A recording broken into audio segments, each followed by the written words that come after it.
Google data centre ఎక్స్పాన్షన్కి అక్కడ ఎందుకు వెళ్ళలేదు, అక్కడ ఎందుకు వ్యతిరేకించారా? టెక్సస్లో కూడా శాన్ ఆంటోనియో లాంటి నగరాల్లో కూడా ఇలాంటి ప్రెషర్ ఉందండి ఈ టెక్నాలజీ కంపెనీస్కి. అందుకని వాళ్ళు హడావుడిగా ప్లాన్ చేసినా కూడా అవి ముందుకు వెళ్ళడం లేదు.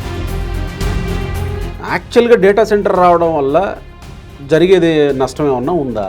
అమెజాన్కి 100 డేటా సెంటర్స్ ఉన్నాయి. వీళ్ళు ప్రయత్నిస్తే, వీళ్ళు ఇంతలా పోరాడితే వచ్చింది, లేదా గూగుల్ తనంతటి తానే ఎంచుకుంది ఈ ప్రాంతాన్ని? ఆంధ్రప్రదేశ్కి రావటం చాలామందిని కూడా ఆశ్చర్యపరిచింది. దీంట్లో రాజకీయ నీతిజ్ఞత, ఆయనకున్న టెక్నాలజీ మీద అవగాహన ఇవన్నీ పనికొచ్చినాయి. మీరు చెప్పిన కారణాల్లో ఒక ప్రాముఖ్యమైంది ఎనర్జీ ఎక్కువ అవసరం, ఎనర్జీ డిమాండ్, వాటర్ డిమాండ్ కూడా ఉంటుంది, అదర్ అలైడ్ పొల్యూషన్ ఫ్యాక్టర్స్. ఇప్పుడు ప్రజల్లో ఆ భయం పోగొట్టాలంటే, లేదా దీని ఉద్గారాల వలన ప్రజలకు నష్టం లేకుండా చేయాలంటే తీసుకోవాల్సిన జాగ్రత్తలు ఏంటి? ప్రతి ఫ్యాక్టర్ గురించి ప్రజలకు తెలవాలి. ఓకే, తెలపటం కూడా కష్టమే, అంత ఈజీ ఏం కాదు. ఎందుకంటే టెక్నాలజీ ముందు పరిగెడుతుంది, గవర్నమెంట్ ఎప్పుడుకో నేర్చుకుంటుంది. అదే సార్ నేను అంటున్నా, డైరెక్ట్గా మనం విషయంలోకి వద్దాం. విషయంలోకి వస్తే డేటా సెంటర్ వల్ల మీకు ఇప్పుడే చెప్పాను కదా, ఇన్ని వేల మెగావాట్. నమస్తే, తెలుగు న్యూస్కి స్వాగతం. ఆంధ్రప్రదేశ్లో గూగుల్ డేటా సెంటర్ వైజాగ్కి వచ్చింది. ఆంధ్రప్రదేశ్ మొత్తం గర్విస్తుంది, ప్రపంచ దేశాలు ఆంధ్రప్రదేశ్ వైపు చూస్తున్నాయి అనే విషయాన్ని బట్టి మనం కూడా గర్విస్తున్నాం. కానీ ఆ గూగుల్ డేటా సెంటర్ రావడం ఒక ఎత్తు అయితే, ఉద్యోగాలు కల్పించడం ఒక ఎత్తు అయితే, ఆ గూగుల్ డేటా సెంటర్ వల్ల లేనిపోయిన సమస్యలో, లేదా గూగుల్ డేటా సెంటర్ని మిగతా దేశాలు వ్యతిరేకించాయి కాబట్టి ఇక్కడికి వచ్చాయి అనే వాదన ఒకటైతే, మిగతా దేశాలు వ్యతిరేకించినా మన దేశానికి, మన రాష్ట్రానికి రావడం మంచిదే అని కొంతమంది ముక్తాయింపుగా చెప్తా ఉన్నారు. కానీ అసలు ఏంటి సమస్య? గూగుల్ డేటా సెంటర్ వస్తే, ప్రత్యేకించి అమెరికాలో ఉన్నటువంటి ఈ గూగుల్ కంపెనీ ఎందుకు అమెరికాలో డేటా సెంటర్ పెట్టుకోకుండా, డేటా సెంటర్ ఎక్స్పాన్షన్కి వెళ్లకుండా అమెరికాలో ఇండియా వైపు రావాల్సింది? మొదటిసారిగా అమెరికా బయట పెడుతున్న అతిపెద్ద పెట్టుబడి అని ఈ డేటా సెంటర్ని ఇండియాలో, ఆంధ్రప్రదేశ్లో ప్లాంట్ చేయబోతుంది. అసలు అమెరికాలో ఎదురైన సమస్య ఏంటి? మనతో ప్రసాద్ జాలది గారు, ఎన్విరాన్మెంటలిస్ట్, అలాగే ఎన్విరాన్మెంటల్ సైంటిస్ట్ కూడా ఆయనతో మాట్లాడదాం. Welcome sir. నమస్తే గోపి గారు. ఫస్ట్ ఆఫ్ ఆల్, మీరు దీన్ని గూగుల్ డేటా సెంటర్ ఆంధ్రప్రదేశ్కి రావడాన్ని వెల్కమ్ చేస్తున్నారా లేదా? నేను హర్షిస్తున్నానండి. ఇది చాలా మంచి అవకాశం. ఓకే, చాలా విషయాలలో. అట్ ది సేమ్ టైం నేను జాగ్రత్తగా ఉండాలని కూడా చెప్తున్నానండి. ఓకే, జాగ్రత్తగా ఎందుకు ఉండాలో మళ్ళీ వస్తాను. మీరు అమెరికాలో ఎంతకాలం పాటు ఉన్నారు? నేను 22 ఏళ్ల పాటు ఉన్నారు. ఏంటి అక్కడ పరిస్థితి ఏంటి? గూగుల్ డేటా సెంటర్ ఎక్స్పాన్షన్కి అక్కడ ఎందుకు వెళ్ళలేదు, అక్కడ ఎందుకు వ్యతిరేకించారా? అంటే ఎక్స్పాన్షన్కి ట్రై చేస్తుంటారు, కానీ కొన్ని కారణాల వల్ల చాలా టెక్నాలజీ కంపెనీస్ ఇండియా వైపు చూస్తున్న మాట సహజమైన మార్పేనండి. అయితే దీంట్లో కొంత ఇబ్బందులు కూడా వచ్చినాయి ఈ టెక్నాలజీ కంపెనీలకి. పెద్ద పెద్ద కంపెనీలు, గూగుల్ కంపెనీ కానీ. ఎక్కడ వచ్చినాయి? పర్యావరణ రీజన్తో చాలా ఇష్యూస్ ఉన్నాయి దీంతో కూడా. సో అవి అక్కడ ఉన్న ప్రజలు కొంతమంది ఇది మా ప్రాంతాల్లో వద్దు అని వ్యతిరేకించారు. ఓకే, ఉదాహరణకు వర్జీనియా స్టేట్లో దీని గురించి చాలా వరకు ప్రజలు అడగటం మొదలుపెట్టారు, మాకు ఇవి వద్దు, తీసేయండి అని. ఓకే, సో వారి కారణాలు వాళ్ళకున్నాయి, అవి అన్నీ వాస్తవం కూడా. రెండోది, టెక్సస్లో కూడా శాన్ ఆంటోనియో లాంటి నగరాల్లో కూడా ఇలాంటి ప్రెషర్ ఉందండి ఈ టెక్నాలజీ కంపెనీస్కి. అందుకని వాళ్ళు హడావుడిగా ప్లాన్ చేసినా కూడా అవి ముందుకు వెళ్ళడం లేదు. ఎందుకంటే అక్కడ ప్రజలు చైతన్యవంతంగా ఉన్నారు.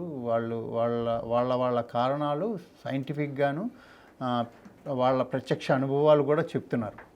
సో ఈ ప్రాబ్లమ్స్ జోనింగ్ నుంచి మిగిలిన విషయాలతో ముడిపడి కూడా ఉన్నవి. అవన్నీ వాస్తవాలే. ఏంటి ఎక్స్పీరియన్స్ చేసిన అంశాలు ఏంటి వాళ్ళు? వాళ్ళ ఉన్న ప్రాంతాల్లో జోనింగ్ ఇష్యూ ప్రకారం కూడా కొన్ని చేయలేదండి వీళ్ళు. జోనింగ్ అంటే ఈ ఏరియాల్లో నివాస ప్రాంతాలకు దగ్గరగా ఇలాంటి డేటా సెంటర్లు పెట్టకూడదు అని జోన్లలో ఉండకూడదు. అక్కడ వాళ్ళు స్ట్రిక్ట్గా ఉంటారు ఇట్లాంటి విషయాల్లో. అవి కాకుండా వీళ్ళకి మనకి ఇచ్చినట్టుగానే వాళ్ళకి కూడా అలవెన్స్ ఇస్తుంటే వాళ్ళు దగ్గరగా నివాస ప్రాంతాలకు దగ్గరగా పెట్టే ప్రయత్నాలు చేస్తున్నారు. Okay.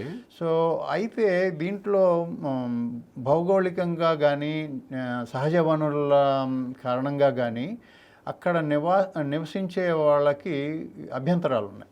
For example water supply. Okay. Water supply చాలా ఎక్కువ కావాలి. ఎందుకంటే ఈ డేటా సెంటర్లు విపరీతమైన హీట్ జనరేట్ చేస్తాయి. హీట్ జనరేట్ చేయాలంటే వాటర్ పంప్ చేయాలి.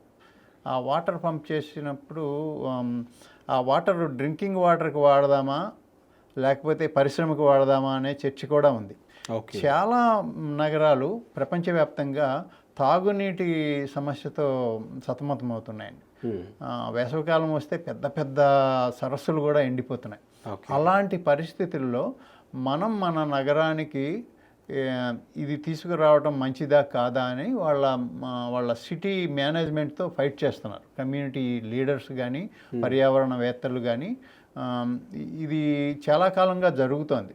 అంటే ఇప్పుడు ఒక విషయం చెప్పండి, చాలా కాలంగా అక్కడ జరుగుతుంది కాబట్టే అక్కడ ప్రొటెస్ట్లు లేదా వ్యతిరేకతలు వస్తున్నాయి కాబట్టే ఇప్పుడు గూగుల్ డేటా సెంటర్ ఇండియాకి అందున ఆంధ్రప్రదేశ్కి వచ్చిందని అనుకోవాలా, లేదా ఈ స్థాయిలో పెట్టుబడి అమెరికాకి బయట పెట్టుబడి పెట్టడం వల్ల గూగుల్ ఇంకా ఏమన్నా ఆశిస్తుందా? ఉండవచ్చండి. మొదటి ప్రాధాన్యం ఎందుకు ఇచ్చి ఉంటారంటే భారతదేశం లాంటి దేశాల్లో చూస్తే మనం ఐటీ ఇండస్ట్రీతో కంపేర్ చేద్దామండి. భారతదేశానికి ఇన్ని ఐటీ కంపెనీస్ ఎందుకు వచ్చాయంటే ముందుగా చదువుకున్న వాళ్ళు ఉన్నారు. రెండోది జీవన ప్రమాణాల దృష్ట్యా వాళ్ళకి ఇవ్వవలసిన శాలరీల దృష్ట్యా కూడా అక్కడ ఇచ్చేదానికంటే ఇక్కడ ఇవ్వటం అనేది తక్కువగా ఉంది. అవును. సో అది మంచి జరిగింది, దాంతో చెడు జరిగింది. మంచి సంగతి చూస్తే కంపెనీలకి ఉద్యోగాలకి మనం బాగానే లబ్ధి పొందాం దానివల్ల. చెడు గురించి చూస్తే పెరుగుతున్న జీవన ప్రమాణాల దృష్ట్యా, ఇన్ఫ్లేషన్ దృష్ట్యా చాలామంది ఉద్యోగులకి జీతాలు. నా ప్రశ్న ఏంటంటే గూగుల్ ఎందుకు ఇండియాని ఆంధ్రప్రదేశ్ని ఎంచుకున్నట్టు అని నేను అనుకోవటం కాస్ట్ ఆర్బిట్రేజ్, లీడర్షిప్ అన్నీ ఉండుంటాయండి. నాయకత్వం, ఆంధ్రప్రదేశ్ నాయకత్వం, వాళ్ళు చేసిన కృషి, ముఖ్యంగా చంద్రబాబు గారు, నారా లోకేష్ గారు చేసినది. పైగా చంద్రబాబు గారు హైదరాబాదు డెవలప్మెంట్కి చేసిన కృషి అదంతా ప్రపంచానికి తెలుసు కదా. అందుకనే బిల్ గేట్స్ గారు వచ్చారు, బిల్ క్లింటన్ గారు వచ్చారు, వీళ్ళంతా వచ్చారు కదా. ఆ ప్రశంసలు కూడా ఉన్నాయి కదా. ఆ క్రెడిట్ ఆయనకి దక్కింది, ఎలవేళలా ఉంటుంది కదా. సో లోకేష్ ఈ మధ్య కాలంలో చెప్తాను నేను, ఇంతకు ముందే ఆయన థామస్ కురియన్ ఉన్నాడు, గూగుల్ క్లౌడ్ వరల్డ్ సీఈఓను సంథింగ్ ఏదో. సో ఆయనతో కలిశాను. ఇది ఒక రోజులో వచ్చింది కాదు, గత కొంత ప్రయత్నాల తర్వాత వచ్చినటువంటి ఇది గూగుల్ డేటా సెంటర్ అనేది. అంటే వీళ్ళు ప్రయత్నిస్తే వచ్చింది, లేదా గూగుల్ తాను ఇండియాలో ఇలాంటి ఒక ఇన్వెస్ట్మెంట్ చేయాలి అని అనుకున్నప్పుడు, ఇలాంటి ప్లాంట్ ఒకటి పెట్టాలనుకున్నప్పుడు వీళ్ళు ప్రయత్నిస్తే, వీళ్ళు ఇంతలా పోరాడితే వచ్చింది, లేదా గూగుల్ తనంతటి తాను ఎంచుకుంది ఈ ప్రాంతాన్ని? ఆ విషయాలు పై లెవెల్లో తప్ప అందరికీ తెలియదండి. మామూలుగా అయితే ఇది యూజువల్గా జరిగేవి ఇలాంటి డీల్స్ 2-way స్ట్రీట్. రెండు మార్గాలు రెండు వైపులా సుగమంగా ఉండాలి. నాకేంటి అనే వ్యవహారం కూడా ఉంటుంది ఇందులో. అంటే గూగుల్ కంపెనీకి ఆంధ్రప్రదేశ్కి వస్తే బెనిఫిట్ ఏంటి అనేది ఫైనాన్షియల్గా కానీ ఇచ్చారు కదా, ల్యాండ్ ఇన్సెంటివ్, రిసోర్సెస్గా కానీ, ల్యాండ్ కానీ, అదర్ ఇన్సెంటివ్స్ కానీ. పైగా ఆంధ్రప్రదేశ్కి రావటం చాలామందిని కూడా ఆశ్చర్యపరిచింది. దీంట్లో రాజకీయ నీతిజ్ఞత, ఆయనకున్న టెక్నాలజీ మీద అవగాహన, ఇవన్నీ ఈయనకు కూడా కలిపి పనికొచ్చినాయి. ఆయనకి హిస్టరీ ఉంది కనుక. ఓకే. రెండోది ఆయనకి ఈ విషయాలన్నీ తెలుసు కనుక వాళ్ళని కన్విన్స్ చేయటం ఈజీ అయింది. అయితే ఇందులో మెచ్చుకోదగ్గ విషయం ఏంటంటే గూగుల్ ఇండియాని ఎన్నుకోవటం, వాళ్ళకి వేరే దేశాల నుంచి కూడా వస్తాయి. ఈవేళ రేపు నియర్ షోర్ ఆలోచనలతో కూడా ఉన్నారు. అంటే సమీప దేశాలతో, కెనడా కానీ మెక్సికోలో కానీ అది ఒక బిజినెస్ మోడల్. ఇండియా వరకు రాకుండా అక్కడే చేస్తే పక్క దేశాల్లో వాళ్ళకి అదే రాయితీలు ఇవ్వచ్చు కదా. కానీ వాళ్ళు ఇవ్వనంతగా కూడా మన దేశం నుంచి వాళ్ళకి రావటం, ముఖ్యంగా ఆంధ్రప్రదేశ్ నుంచి రావటం కూడా వాళ్ళు ఇది మంచి వాళ్ళకి ఉపయోగంగా కూడా చూసి ఉంటారు. దెన్ ఇప్పుడు విషయంలోకి వద్దాం. ఎందుకు గూగుల్ డేటా సెంటర్ ఉంటే లేదా ఎక్స్పాన్షన్కి వెళితే అమెరికా ప్రజలు ఎందుకు భయపడ్డారు?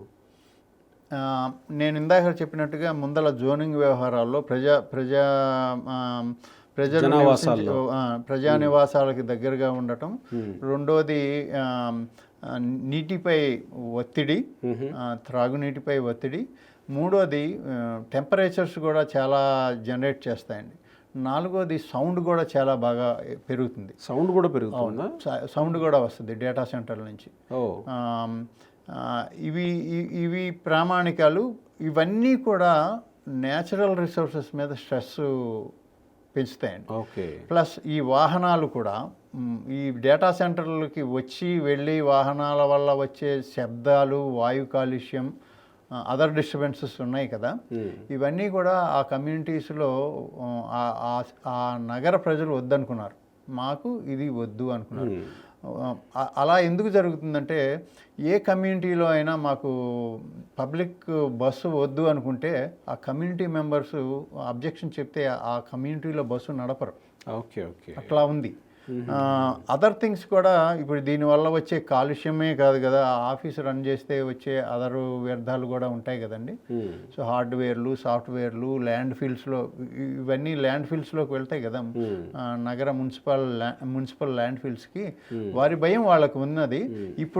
ఇప్పటికే ఉన్న ల్యాండ్ ఫీల్డ్స్ని ఎలా చేయాలో తెలవక ఇవన్నీ సీప్ అవుతున్నాయి కదా. ఇందులో ఉన్న రీసైకిల్ చేయాల్సిన పరిస్థితులు షీప్ అవుతున్నాయి. సో అది వ్యాలిడ్ ఆర్గ్యుమెంట్ అది. కానీ అది ఆ ప్రాసెస్లో ఎంటర్ అయితే ప్రజలు డెసిషన్ మేకింగ్ స్లో అయిపోతుంది కదా. వీళ్ళేమో ఒక కంపెనీ మీద ఒక కంపెనీ పోటీ మీద ఉన్నారు. అంతర్జాతీయ బహుళజాతి కంపెనీలన్నీ కూడా ఒకళ్ళ మీద ఒకళ్ళ పోటీలు ఉన్నాయి కదా. అమెజాన్, మళ్ళీ గూగుల్ అండ్ మైక్రోసాఫ్ట్ ఉంది, ఇంకో 2-3 కంపెనీలు కూడా వస్తున్నాయి కదా. వీళ్ళు ఎక్కడ త్వరగా అవకాశం అందిపుచ్చుకుంటే, ఎక్కడ చేయగలిగితే త్వరగా అక్కడ నుండి వాళ్ళు అనుకున్న వ్యాపారాన్ని ముందుకు నడిపించడానికి అవకాశం ఉంటుంది వాళ్ళకి. As a strategic plan, geographical plan. Of course geo politics కూడా ఇన్వాల్వ్ అయి ఉన్నాయి కదా ఈరోజు. సో ట్రంప్ వల్ల టారిఫ్లు, ఇట్లా వేరే ట్యాక్స్లు ఏమైనా వచ్చినాయి అనుకోండి లాంగ్ రన్లో. సో వీళ్ళు బ్యాలెన్స్ చేయాలి కదా వాళ్ళ పెట్టుబడులు. సో ఎక్కడ పెడితే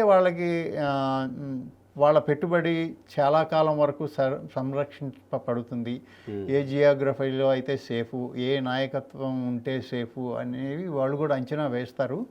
ముఖ్యంగా నేను అనుకోవటం తెలుగు రాష్ట్రాల మీద చాలామంది దిగ్గజాలకి మంచి అభిప్రాయమే ఉందండి. దీనివల్ల యువత ఉంటారు, కానీ దానివల్ల పర్యవసానాలు కూడా రైట్. ఇప్పుడు ఈ విషయానికి వస్తే, సో ఇప్పుడు అమెరికా భయపడుతున్నవన్నీ వాస్తవాలేనా? ఇప్పుడు డేటా సెంటర్ మనకు ఆంధ్రప్రదేశ్లో వైజాగ్లో పెట్టడానికి MOU కుదిరింది. సో వాస్తవంగా ఏంటి, డేటా సెంటర్ వస్తే ఇప్పుడు అమెరికా ప్రజలు భయపడుతున్నవన్నీ వాస్తవాలేనా? నాకు తెలిసి ఖచ్చితంగా వాస్తవాలండి. ఎందుకంటే ఒక డేటా సెంటర్ కట్టాలంటే దానికి చాలా సిమెంట్ అవసరం అవుతుంది. సిమెంట్ మళ్ళీ మైనింగ్ నుంచే వస్తుంది కదా. ఆ మైనింగ్ చేసి ఆ పెద్ద సెంటర్ కట్టాల్సిన రా మెటీరియల్స్, అవి గ్రీన్ మెటీరియల్స్ అయినా కూడా కాస్తంత మళ్ళీ కార్బన్ డైఆక్సైడ్ అవి పెరుగుతాయి ఆ ఏరియాలో. ఈ రవాణా రాకపోకలు వాటితో డిస్టర్బెన్స్ అయితే ఉంటుంది. మూడోది దీనివల్ల ధూళి, ఈ కట్టేటప్పుడు వచ్చే ధూళి, ఈ వాహనాల వల్ల మళ్ళీ సౌండ్ పొల్యూషను, ఎయిర్ పొల్యూషను, తర్వాత డస్ట్ పొల్యూషను. ఇప్పుడు మనం చూస్తున్నాం కదా, హైదరాబాద్లో బిల్డింగులు కడుతుంటే ఎంత డస్ట్ ఎగురుతుంది. అంటే దాన్ని అభివృద్ధిలో భాగంగా చూడాలా, లేకపోతే ప్రత్యేకంగా కాలుష్యంగా చూడాలా దాన్ని? అన్ని ఇప్పుడు ఇది వరకు చూసేవాళ్ళు కాదు, వీటన్నిటినీ ఇటువంటి సెన్సిటివ్ విషయాలను పట్టించుకునేవారు కాదు. యాక్చువల్గా ఇది పెద్ద మ్యాటర్ కాదనుకుంటా, మైనింగ్ అయినా లేకపోతే వాహనాలు తిరగడం అని ఇది పెద్ద మ్యాటర్ కాదు. ఎందుకంటే అభివృద్ధిలో భాగంగా ఒక చోట ఒక కన్స్ట్రక్షన్ వస్తుంది అని అంటే ఇదన్నీ సహజం, ఇదంతా సహజంగా చూస్తారు, ఇది పెద్ద మ్యాటర్గా చూడరు. కానీ యాక్చువల్గా డేటా సెంటర్ రావడం వల్ల జరిగేది నష్టం ఏమన్నా ఉందా? యాక్చువల్ డేటా సెంటర్ రన్ అవ్వడం వల్ల జరిగే నష్టం ఏమన్నా ఉందా? మీకు నేను చెప్పినట్లుగా ఇది నీటి మీద ఉంది, కరెంటు మీద ఉంది. ఎలా? మీకు ఒక చిన్న ఎగ్జాంపుల్ చెప్తానండి. యాక్చువల్గా 2023లో అట్లా MIT ప్రొఫెసర్ ఒక ఆవిడ ఎల్సా ఒలివెట్టి అనే ఆవిడ ఒక గ్రూప్తో ఒక రీసెర్చ్ చేసిందండి. ఓకే. ఇది అమెరికాలోనే జరిగింది. ఆవిడ ఏం చెప్పిందంటే, ఇప్పుడు AI ద్వారా GPT డిమాండ్ చాలా ఎక్కువ ఉంది, ఎనర్జీ డిమాండు అని. ఇది ఏంటి అనేది ఆవిడ నిశ్చితంగా పరిశీలించడానికి కొందరు సభ్యులతో చేసిందనమాట. అంటే ముందుగా ఇది చాలా కార్బన్ డైఆక్సైడ్ రిలీజ్ చేస్తుంది, అంటే గ్రీన్ హౌస్ గ్యాస్ అంటారు కదా, అని నిర్ధారించారు. దానివల్ల ఏం జరుగుతుందంటే వేడి పెరుగుతుంది. ఎక్కడన్నా పెట్టనివ్వండి, ప్రపంచంలో ఎక్కడ పెట్టినా అన్ని చోట్ల పెరుగుతూనే ఉంటుంది వేడి. అది ఒక సమస్య ఉన్నట్టుంది. అయితే ఈవిడ సీనియర్ ఆథర్ అనమాట ఈ రిపోర్ట్కి. ఆవిడ climate and sustainability implications of generative AI అనే దాని మీద స్టడీ చేసిందండి ఈవిడ. ఇంకో దానికి decarbonisation mission of MIT's new climate project అనే దానికి కూడా లీడ్ ఆథర్ ఈవిడ. అయితే ఈ డీప్ లెర్నింగ్ మోడల్స్కి చాలా ఎనర్జీ అవసరం అవుతుంది. అంటే ChatGPT కానీ, డాలీ అని కానీ రకరకాలు వచ్చినాయి కదండి. ఈవెన్ ఎక్స్ వాళ్ళు కూడా వచ్చారు కదా, ఎలాన్ మస్క్ కూడా దాంతో వచ్చాడు, గ్రాక్ అట్లా. వాటన్నిటికీ కూడా ఇప్పుడు అవసరమైన ఎనర్జీ కంటే ఎక్కువ ఎనర్జీ అవసరం అవుతుందని అంది. ఫర్ ఎగ్జాంపుల్ అమెజాన్ ఉందనుకోండి, ఈ కంపెనీ మనం అమెజాన్ అనుకుంటాం, ఆన్లైన్ ఆర్డర్ ఇస్తుంటాం, కానీ దాని వెనకమాల ఏం జరుగుతుందంటే ప్రాసెస్, అమెజాన్కి 100 డేటా సెంటర్స్ ఉన్నాయి. ఈ 100 డేటా సెంటర్లో 50,000 సర్వర్లు నడుస్తున్నాయి. ఇవన్నీ క్లౌడ్ మీద నడుస్తున్నాయి. క్లౌడ్ మీద అంటే మళ్ళీ అదేదో ఎనర్జీ తీసుకోదు, అలాంటివి ఏం కాదు, దీని డిమాండ్ దానికే ఉంది. సో అవన్నీ ఉన్నాయన్నమాట అండి. ఇంకోటి, ఈ డేటా సెంటర్స్ వ్యవహారం ఇవాళది కాదు, 1940 నుంచి మొదలైనవి. 1945 సంవత్సరంలో పెన్సిల్వేనియా యూనివర్సిటీలో ఇవన్నీ ఎస్టాబ్లిష్ చేయడానికి, కంప్యూటింగ్ దీనికి చేయడానికి ఈ డేటా సెంటర్ కాన్సెప్ట్ మొదలయ్యి అక్కడ ఎస్టాబ్లిష్ చేసుకుంటూ వచ్చారండి. అయితే దీనికి ఏమైందంటే, ఈ మధ్య కాలంలో యుఎస్లో స్టడీ చేస్తే 2022లో వీళ్ళ స్టడీ ప్రకారం 2688 మెగావాట్స్ నుండి 5341 మెగావాట్స్కి విద్యుత్ ఒక్కసారి డిమాండ్ పెరిగిపోయింది. ఓకే. అంటే ఇంచుమించుగా 3000 చిల్లర మెగావాట్స్ ఎనర్జీ డిమాండ్ సడన్గా వచ్చేసింది ఒక సంవత్సరంలో. దానికి తగినట్టుగా ప్రొడక్షన్ పెంచుకుంటే అది వేరు, వాళ్ళ పెట్టుబడులు వేరు, వాళ్ళ వ్యవహారం వేరు. అన్ని రాష్ట్రాల్లోనూ అమెరికాలో కూడా ఈ రెన్యూవబుల్ ఎనర్జీ లేదండి. ఓకే. సో రెన్యూవబుల్ ఎనర్జీ లేని చోట ఏం వాడతారు? సాంప్రదాయ ఖనిజాలు, ఇవన్నీ శిలాజాలు ఉన్నాయి కదా, బొగ్గు కానీ ఆయిల్ కానీ వాడతారు. ఈ రెండు కూడా మళ్ళీ కార్బన్ డైఆక్సైడ్, అంటే భూతాపం, అవి కూడా పెంచుతున్నాయి అన్నమాట. అదొకటి గమనించారు వాళ్ళు. అంటే ఈ ఎనర్జీ రెన్యూవబుల్ మోడల్లో జనరేట్ చేయనంతసేపు ఈ కార్బన్ డైఆక్సైడ్ పెరుగుతూనే ఉంటుంది. దీనిలో కూడా కొన్ని ఇష్యూస్ ఉన్నాయి, ట్రాన్స్పోర్టేషన్లో, వాటిలో. ఫర్ ఎగ్జాంపుల్ మీరు అనొచ్చు, అన్నీ సోలార్ మీద నడవు కదా, వాహనాలు ఉన్నాయి, అవన్నీ కూడా లిథియం అయాన్ బ్యాటరీల మీద నడవట్లేదు కదా. ఈవెన్ లిథియం అయాన్ బ్యాటరీ తయారు చేయడానికి తవ్వే ఖనిజాలు కూడా, దానికి కూడా కార్బన్ డైఆక్సైడ్ రిలీజ్ అవుతుంది. ఇదంతా ఒక మిక్స్డ్ కాంప్లెక్స్ ప్రాబ్లం అండి. This is a complex problem. దీన్ని ఎలా జాగ్రత్తగా వెళ్ళాలనేది మన చర్చలో భాగం అనమాట. అదే సార్ నేను అంటున్నా, డైరెక్ట్గా మనం విషయంలోకి వద్దాం. విషయంలోకి వస్తే డేటా సెంటర్ వల్ల మీకు ఇప్పుడే చెప్పాను కదా, ఇన్ని వేల మెగావాట్స్ ఇన్ని వేల మెగావాట్స్ ఎనర్జీని కన్జ్యూమ్ చేస్తారు. ఎనర్జీ కావాలి దానికి. ఇప్పుడున్న అక్కడ యుఎస్లో జరిగిన స్టడీ, అక్కడ పెరిగిన ఇదే గూగుల్, ఇదే అమెజాన్, ఇది ఆపరేట్ చేసిన ప్రాంతాల్లో ఇది ఇంత డిమాండ్ పెరిగింది ఒక సంవత్సరంలో. అయితే ఇదే కాకుండా మొత్తం గ్లోబల్గా చూస్తే మీకు అదే సమయంలో 400 టెరావాట్ అవర్స్ ఎనర్జీ కావాల్సి వచ్చింది. ఇది గ్లోబల్. ఇందాక నేను చెప్పింది ఆ ప్రాంతంలో యుఎస్ స్టోరీ. అది ప్రపంచవ్యాప్తంగా ఇప్పుడు ఆ సంవత్సరానికే చాలా పెరిగిపోయింది అనమాట. అంటే మూడు రెట్లు ఎక్కువ డిమాండ్ ఎనర్జీకి అయింది. ఈ ఎనర్జీ రెన్యూవబుల్ ఎనర్జీ లేని చోట ఎక్కడి నుంచి వస్తుంది? మళ్ళీ శిలాజాల నుంచి వచ్చే దాని నుంచే కదా. ఇదంతా పర్యావరణమే కదా. ఆల్రెడీ భూతాపం మీద మీరు వింటున్నారు కదా, భూతాపం, ఎయిర్ పొల్యూషన్, వాటర్ పొల్యూషన్, ఇది కదా. మైనింగ్ అంటే ఇవన్నీ అవుతాయండి. ఎయిర్ పొల్యూషన్ అవుతుంది, వాటర్ పొల్యూషన్ అవుతుంది, సాయిల్ పొల్యూషన్, 3 అవుతాయి. సో ఇవన్నీ సమస్య కనుక ఈ డైరెక్షన్లో మళ్ళీ వెళ్ళిపోతామేమో. ఇప్పుడు ఇండియా స్టోరీ తీసుకుందామండి. ఫర్ ఎగ్జాంపుల్, ఇండియాలో ఇప్పటికీ మేజర్ ఇదే కదా, బొగ్గే కదా. హైదరాబాద్లో నేను దేనికి వ్యతిరేకించట్లేదండి. నేను టెక్నాలజీతో, ఏఐలో కూడా నేను ప్రయాణిస్తున్నా. మంచి ఉంది, చెడు ఉంది. కాకపోతే నేను ఇక్కడ మీతో చెప్పదలుచుకున్నది ఏంటంటే, మనం జాగ్రత్తలు తీసుకుంటూ వెళ్దామని. మీకు కూడా జాగ్రత్తలు తీసుకోవాలి దీన్ని మనం ఓవర్కమ్ చేయాలంటే. ఇవి అన్నీ పరిగణనలోకి తీసుకొని మనం ఏ ప్రాంతాల్లో పెట్టాలి, జన నివాసాల మధ్యలో పెడతామా వద్దా అని మనం తీసుకువెళ్ళి హైదరాబాద్లోనే టీ హబ్ పక్కన పెట్టామనుకోండి. మీకు సమ్మర్లో తెలుసు కదా టీ హబ్లో ఎలా ఉంటుందని. We already have heat traps కదా, అది అందరికీ తెలిసిన బహిరంగ రహస్యమే. అక్కడే ఇంకోటి వచ్చిందనుకోండి, దానికి ఇంకా హీట్ పెరుగుతుందా తగ్గుతుందా? సో దానికి ఇలాంటి సిచ్యువేషన్ కాకపోయినా కూసి దూరంగా ఉన్నా కూడా అక్కడ కల్చర్లో ఉన్న అనుభవాల దృష్ట్యా వాళ్ళు వద్దనుకుంటున్నారు. సో మనం నిర్ణయించుకోవాలంటే, మనం దగ్గరలో పెడదామా, సిటీకి దూరంగా పెడదామా, జనవాసాల దగ్గర పెడదామా, దూరంగా పెడదామా? ఇవన్నీ రా మెటీరియల్స్ కూడా కావాలి కదా, దానికి కన్స్ట్రక్షన్కి కావాలి, అన్నీ కావాలి కదా, ఇనుము కావాలి, మళ్ళీ కేబుల్స్కి మళ్ళీ అన్నీ కావాలి కదా.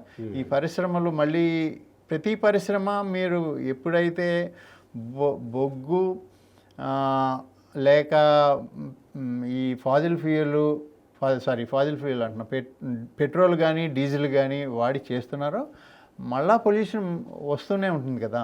సో వీటన్నిటినీ అందరికీ ప్రయోజకరమైన పరిమితులతో ఎలా చేయాలి అనేది ముఖ్యమైన ప్రశ్న అండి. అక్కడ ప్రజలు ఎందుకు వద్దన్నారంటే, ఇందాక మీకు చెప్పిన ఈ 5-6 కారణాలు. వాళ్ళకి అది డెవలప్డ్ కంట్రీ, వాళ్ళకి ఈ విషయాలన్నీ తెలుసు. సో మనకి ఇది వద్దు అంటే వాళ్ళు చేయలేరు, అంతవరకు చాలా వరకు చేయలేరు. అది ప్రజలు ఆమోగ్యయోగం అయితేనే మళ్ళీ ఎలక్ట్ అవుతారు అఫీషియల్స్ కూడా. ఈ పొలిటీషియన్స్ వాళ్ళు కూడా పదవుల్లోకి రావాలంటే ప్రజామోదం కావాలి కదా. ప్రజలకి ఏమి కావాలనుకుంటున్నారు, ఏమి వద్దని. మీరు చెప్పిన కారణాల్లో ఒక ప్రాముఖ్యమైంది ఎనర్జీ ఎక్కువ అవసరం, ఎనర్జీ డిమాండ్, వాటర్ డిమాండ్ కూడా ఉంటుంది, అదర్ అలైడ్ పొల్యూషన్ ఫ్యాక్టర్స్. దీని ద్వారా వచ్చే ఇంకో సప్లై చైన్ ద్వారా, ఈ రవాణా ద్వారా వచ్చే పొల్యూషన్ కూడా ఉంది కదండి.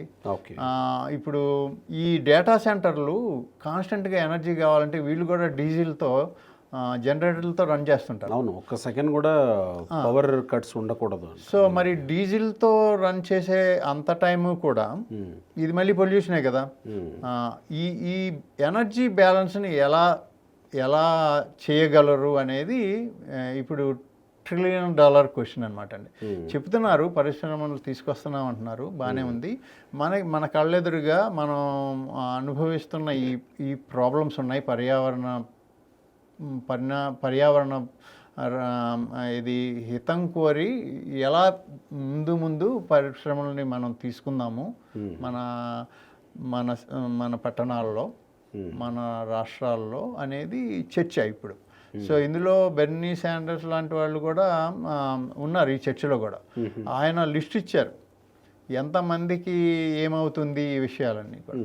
సో అలాంటి వాళ్ళు అట్లా యాక్టివ్గా ఉన్నారు. ఇది అపోజిషన్ అని కాదు, they are coming with real data, ఇది అని. ఇప్పుడు ఈ కంపెనీలు కూడా కాస్త మంచి పనులు కూడా చేస్తున్నాయి. ఇది మేము ఇక్కడ డేటా సెంటర్ నడిపితే దీనివల్ల వచ్చే కార్బన్ డైఆక్సైడ్ ఎమిషన్స్ ఇంత అని వాళ్ళు చెప్తున్నారు కొంతమట్టుకు. కానీ అవి ఇప్పుడు ప్రజలకి హెల్ప్ చేసే అంత లిమిట్స్లో లేవు అన్ని చోట్ల. ఓకే. సో మనకి వేరే పరిశ్రమల ద్వారా వచ్చే ఈ కాలుష్యంతో పాటు ఇది కూడా వస్తే పెరుగుతుందేమో అన్న భయం చాలామంది ప్రజల్లో కూడా ఉంది, తెలిసిన వాళ్ళకి, పర్యావరణవేత్తలకు ముఖ్యంగా. ఓకే. సో ఇప్పుడు ప్రజల్లో ఆ భయం పోగొట్టాలంటే లేదా దీని ఉద్గారాల వలన ప్రజలకు నష్టం లేకుండా చేయాలంటే తీసుకోవాల్సిన జాగ్రత్తలు ఏంటి? ముందల మెటిక్యులస్ హోంవర్క్ అయితే జరగాలండి. ప్రజలకి భయం లేకుండా ఎక్స్ప్లెయిన్ చేయగలగాలి. ఓకే. ఈ పని చేస్తున్నాం, దీనివల్ల ఇది ప్రతి ఫ్యాక్టర్ గురించి ప్రజలకు తెలవాలి. ఓకే. తెలపటం కూడా కష్టమే, అంత ఈజీ ఏం కాదు. ఎందుకంటే టెక్నాలజీ ముందు పరిగెడుతుంది, గవర్నమెంట్ ఎప్పుడుకో నేర్చుకుంటుంది. ఇది నేను ఎందుకు చెప్తున్నానంటే, నేను 10 ఏళ్ల క్రితమే ఎథికల్ ఏఐ ఇట్లాంటి సభల్లో ఉన్నాను, నాకు చాలామంది మిత్రులు ఉన్నారు. చాలా హెల్త్ కేర్ ఇండస్ట్రీ కానీ చాలా పరిశ్రమల్లో, చాలా ఇండస్ట్రీస్లో ఏఐ వాడకం నేను విరివిగానే చూశాను, ఇంక్లూడింగ్ డిఫెన్స్. వీళ్ళందరూ నాకు మిత్రులు కూడా అమెరికాలో. ఓకే. సో అక్కడ కొన్ని పరిస్థితులు ఉత్పన్నమైనాయి కనుక అక్కడ చాలా అవేర్గా ఉన్నారు కమ్యూనిటీస్. నేనేమంటున్నానంటే ప్రజలకి కన్విన్స్ చేయడం అది వేరే, ఇది వీళ్ళు జాగ్రత్తలు తీసుకోవడం ప్రధానమైంది. మనం ఇప్పుడు మాట్లాడుతున్న డిస్కషన్ ఎలాంటి జాగ్రత్తలు అంటే చిన్న ఎగ్జాంపుల్ చెప్తానండి. యూనివర్సిటీ ఆఫ్ కాలిఫోర్నియా బర్క్లీ వాళ్ళు ఒక రీసెర్చ్ చేశారు. మన చాట్ జీపీటీని ట్రైన్ చేయటానికి వాళ్ళకి ఇంచుమించుగా 300 ఇళ్ళకి సరిపడా కరెంట్ అవసరమైందంట. ఓకే. అంత ఎనర్జీ, ఇది యుఎస్లో ఇంటికి అన్ని ఇళ్ళకి సరిపడా ఎనర్జీ అవసరమైంది. ఇట్లాంటి వ్యవహారాలు ఉన్నాయి ఇందులో. సో ఇప్పుడు మనం పరిశ్రమకి ఇద్దామా దానికి ఇద్దామా అనే మీమాంస కూడా ఉంది కదా. సో ఇవి బాగా ఎనర్జీ డిమాండింగ్ టెక్నాలజీస్ అండి ఇవి. అందువల్ల చాలా జాగ్రత్తగా ఆలోచించి చేయవలసి వస్తుంది. ఒక్కసారి మీరు వాటర్ స్కేర్సిటీకి వెళ్తే, ఫర్ ఎగ్జాంపుల్ హైదరాబాద్కి వాటర్ స్కేర్సిటీ వచ్చిందనుకోండి ఒక ఇండస్ట్రీ వల్ల, మిగిలిన పౌరులు ఎలా ప్రతిస్పందిస్తారు? ఆ కంపెనీలో చేసే వాళ్ళ సంగతి వదిలితే మిగిలిన పౌరులు, నగర పౌరులు ఎలా రెస్పాండ్ అవుతారు తాగునీటి విషయంలో అట్లీస్ట్?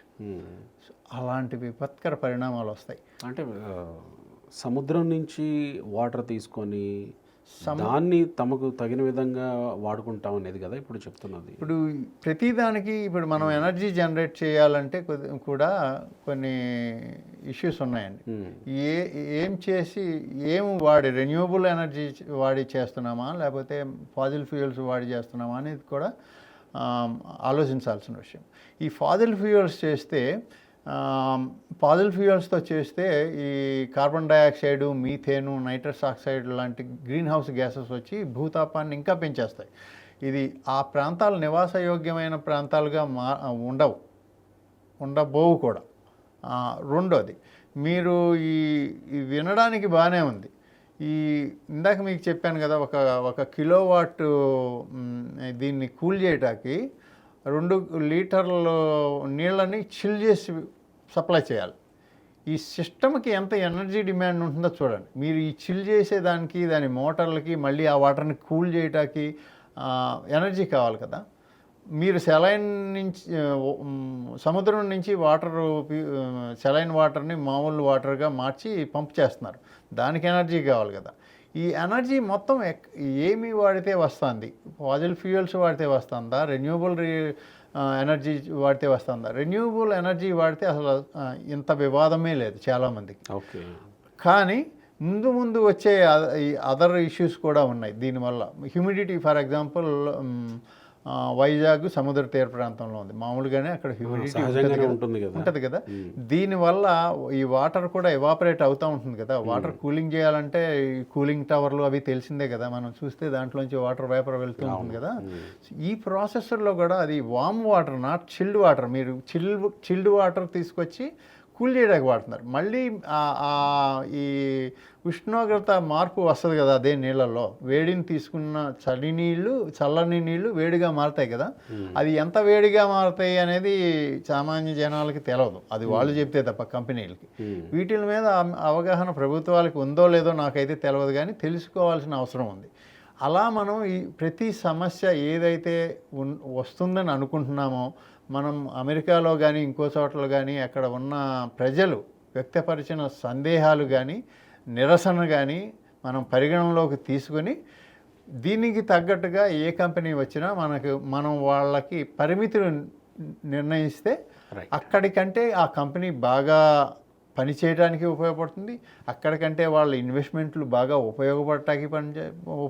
అన్నిటికీ మించి ప్రజలు కూడా ఆనందంగా ఉంటారు. ఇప్పుడు ఇది పొలిటీషియన్స్కి కూడా, ప్రైమ్ మినిస్టర్ అయినా చీఫ్ మినిస్టర్ అయినా కూడా ప్రాబ్లమే అండి. ఎందుకంటే అక్కడ మంచి జరగనప్పుడు వాళ్ళకి మళ్ళీ ఓటు చేయరు కదా ప్రజలు, ఆ నష్టంలో ఇరుక్కుంటారు. కంపెనీ వల్ల వచ్చేది ఉంది, కంపెనీ ట్రబుల్లోనూ ఉంటుంది, అలాగే నాయకులు కూడా ట్రబుల్లో ఉంటారు.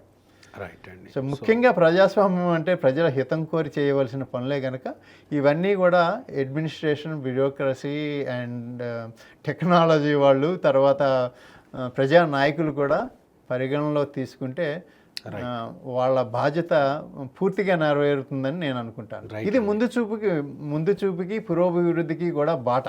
రైట్ అండి, థ్యాంక్ యూ. నమస్కారం అండి.